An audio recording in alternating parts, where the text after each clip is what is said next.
Oh iya, kalau masalah CCTV itu emang aku ngeliat sendiri ya. Ini di notice ya. Saya Vista melihat sendiri dan ada rekan artis, ada 1, 2, 3 yang melihat kejadian tersebut gitu di kantor Baim. Uh, apa sih bukan asisten rumah tangga, pembantu atau ya suster ya? Oh suster ya suster. Susternya itu sampai ke Baim itu sampai kita tolong. Mas Baim tolong selamatkan saya. Saya udah nggak tahan. Kamu kenapa kata Baim. Saya ini hanya menyampaikan ya yang apa saya lihat ya. Nanti mungkin ada teman artis saya yang melihat juga, yang benar-benar melihat dari banget. Aku sampai ngeliat tuh sampai hah? Wih. Oh, seperti itu. Oh, Masya Allah gitu. Ya sampai ya ada, mungkin ada, kalau nggak salah ya, aku dulu ngelihat itu kayak ada apa sih, lebam apa ya, karena kepentok apa gitu loh.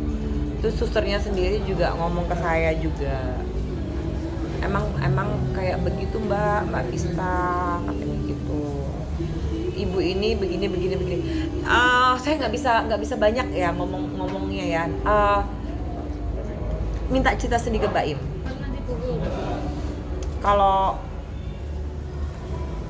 Kalau masalah itu sih, aku ngelihatnya di CCTV sih udah minta tolong ke Baim ya untuk diselamatkan gitu.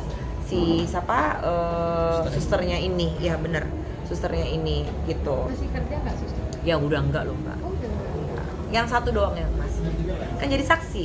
Itu waktu itu kapan Kak? Maksudnya kakak ketemu susternya itu? Ketemu susternya itu pada waktu kapan ya ketemu suster ya, dulu lupa ya. Karena juga aku sama Mbak Im ada kerja juga kan, ada kerjaan juga kan, jadi lupa ya, lupa gitu.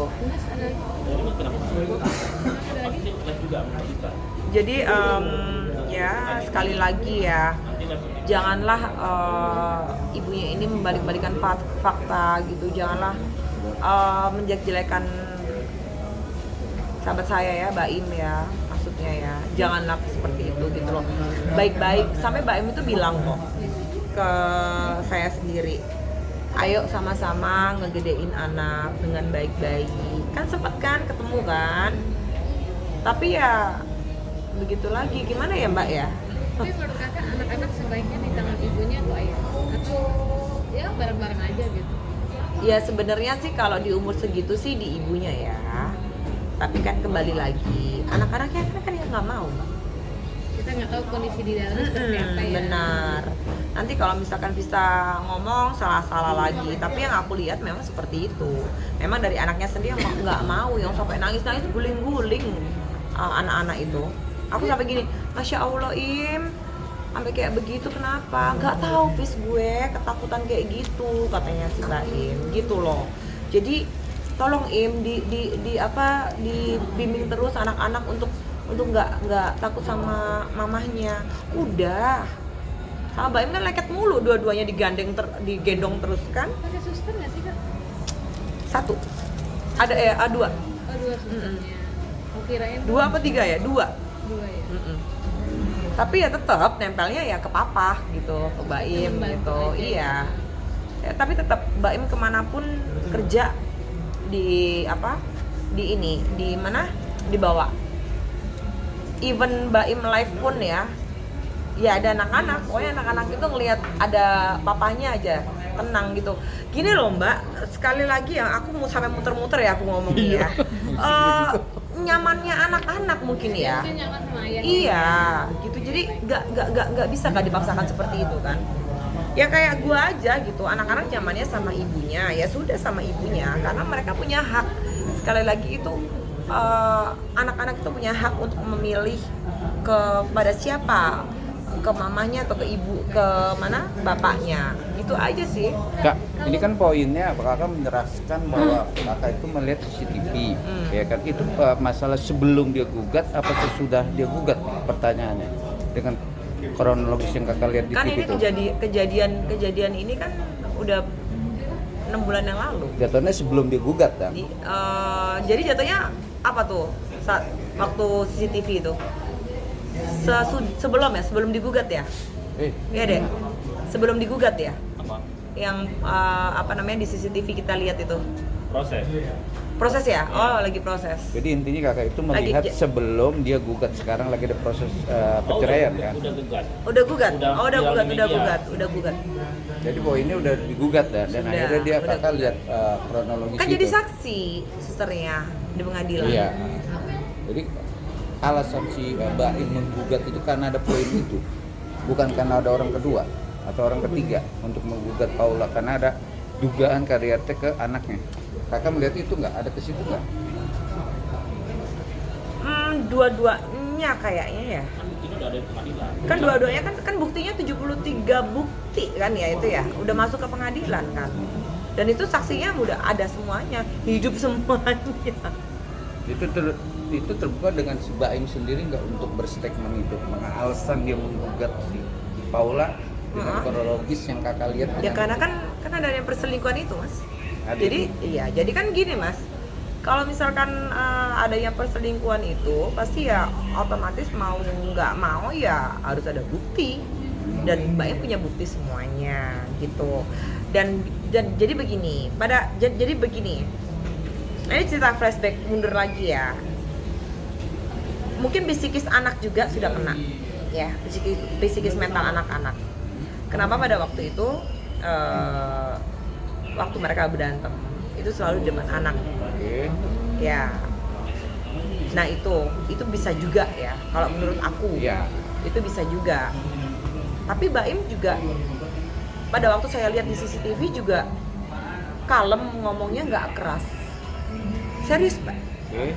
Saya sih berani ya karena memang ada buktinya semuanya. Lihat, saya seperti melihat sinetron.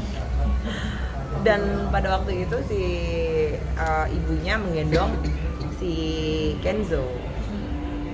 Iya, menggendong si Kenzo, benar. gendong anaknya. Iya, dan itu Mbak Im tidak ada suara keras sama sekali. Malah Mbak Im gini, ayo jujur, ayo gitu. Tapi ya namanya psikis anak-anak ya pasti nangis. Lah itu mungkin juga sudah direkam di otaknya anak-anak kan gitu. Itu makanya hati-hati sama anak-anak.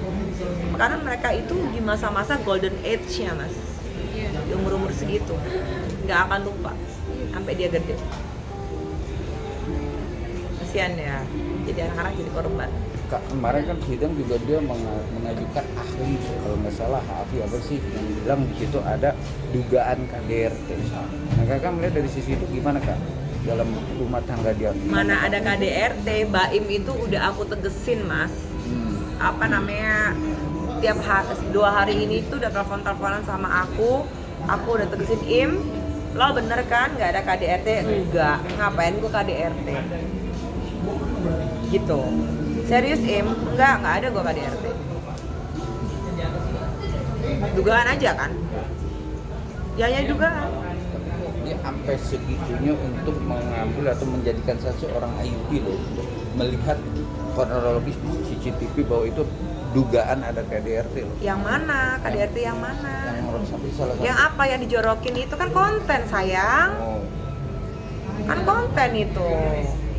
Oh itu yang dijadi. Aku juga ngeliat beritanya nggak begitu kan ini. sidangnya kemarin Sebenarnya juga itu muncul lagi ketika ada persoalan Itu muncul ini. lagi karena digoreng-goreng sama kalian gitu loh, netizen, buzzer. Makanya lu kalau nggak ngerti nggak usah pada ngomong. Kan saya sudah bilang berkali-kali, nggak usah pada ngomong kalau nggak ngerti yang sebenarnya. Itu hanyalah konten. Nggak ada KDRT, kok KDRT busanamu apa lebaran busana muslim itu emang terceritanya dijorokin, kebablas kejorok begitu aja. Itu aja sih, emang dasar netizen ini mulutnya ya harus dibungkem, ngerti nggak?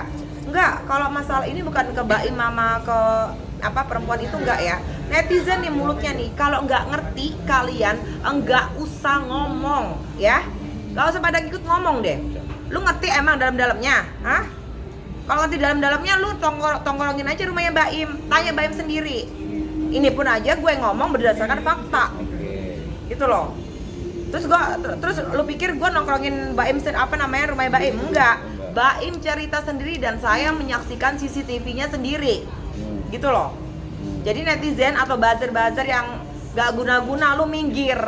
Ngapain lu komen, boleh komen, tapi yang nggak lu yang nggak nggak tahu, nggak usah lu komen. Paham lu di situ ya? Bisanya lu komen aja. Bocil ini yang nggak ngerti apa-apa, lu nggak usah, udah belajar belajar yang bener. Ibu-ibu yang begitu, jangan terus masalah